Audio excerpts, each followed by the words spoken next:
Ada game yang tidak hanya saya ingat karena gamenya, tapi karena orang-orang yang di samping saya saat memainkannya, dan Obscure 2 adalah salah satunya.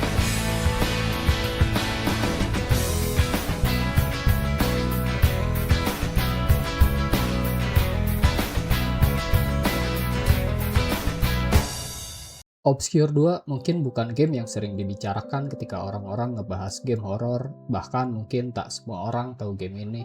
Tapi buat saya, game ini bukan cuma soal horor, ini soal kebersamaan, ketakutan yang dibagi, dan momen kecil yang sampai sekarang masih saya ingat.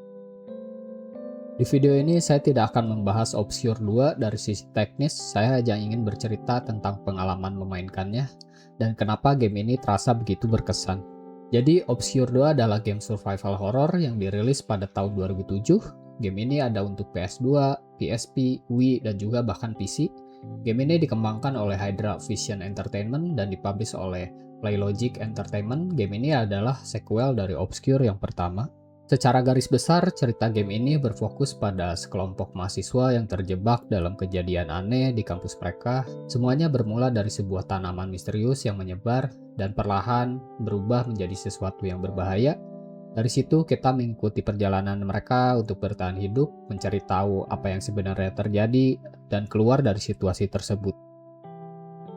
Nah, dari segi gameplay, Obscure 2 punya gaya yang mirip seperti game horror klasik, menggunakan fix kamera layaknya seperti ya Resident Evil lah di zaman itu.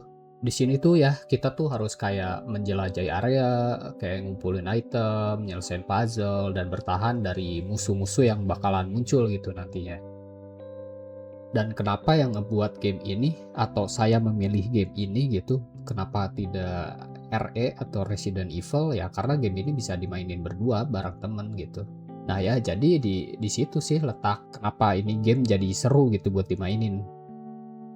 Nah dulu kan saya mainin game ini tuh bareng temen saya kan. Nah kami tuh main berdua gitu terus saling ngebantu, mencoba bertahan dari ya apapun lah yang muncul di gamenya nanti gitu.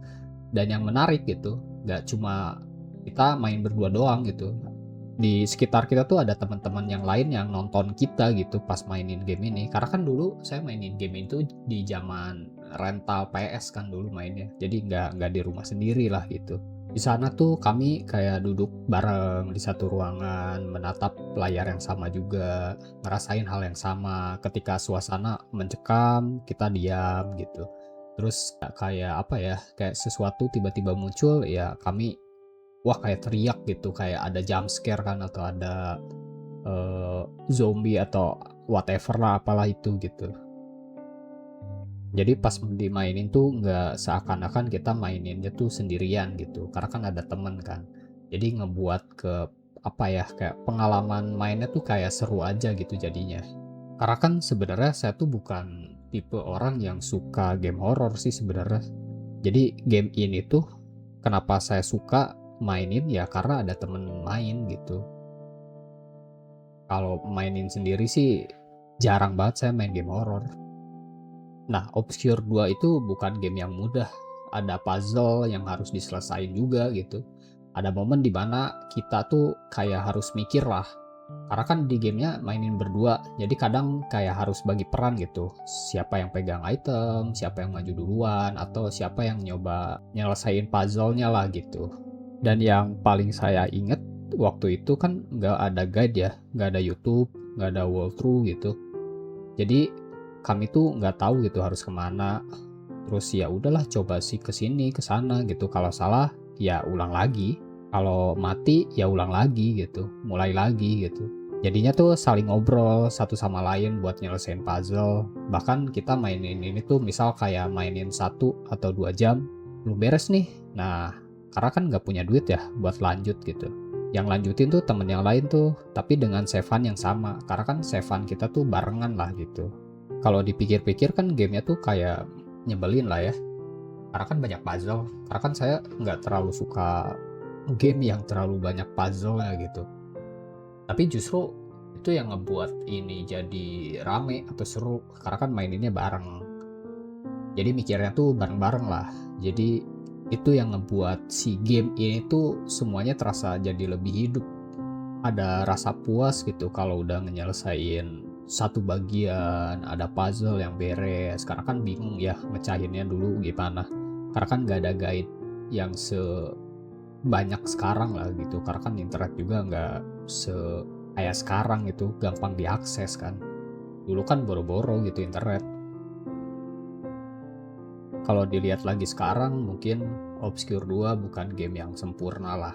Karena mungkin nggak semua orang juga kan suka sistem fix kamera karena terasa kaku gitu buat dimainin. Tapi jujur aja kayaknya bukan itu gitu yang saya ingat, bukan oh tipe gamenya tuh kayak sebagus itu gitu atau seepik itu gitu. Tapi yang saya ingat ya suasana pas mainin game ya, kayak ruangannya, teman-temannya, suara teriakan kita, ketawa kita, rasa takut juga kan tiba-tiba kena jump scare gitu, saling ngetawain, jadi campur aduk lah gitu. Karena ya pada akhirnya game seperti ini bukan soal apa yang kita mainkan gitu, tapi dengan siapa kita memainkannya. Dan mungkin itulah yang ngebuat Obscure 2 tetap saya ingat sampai sekarang.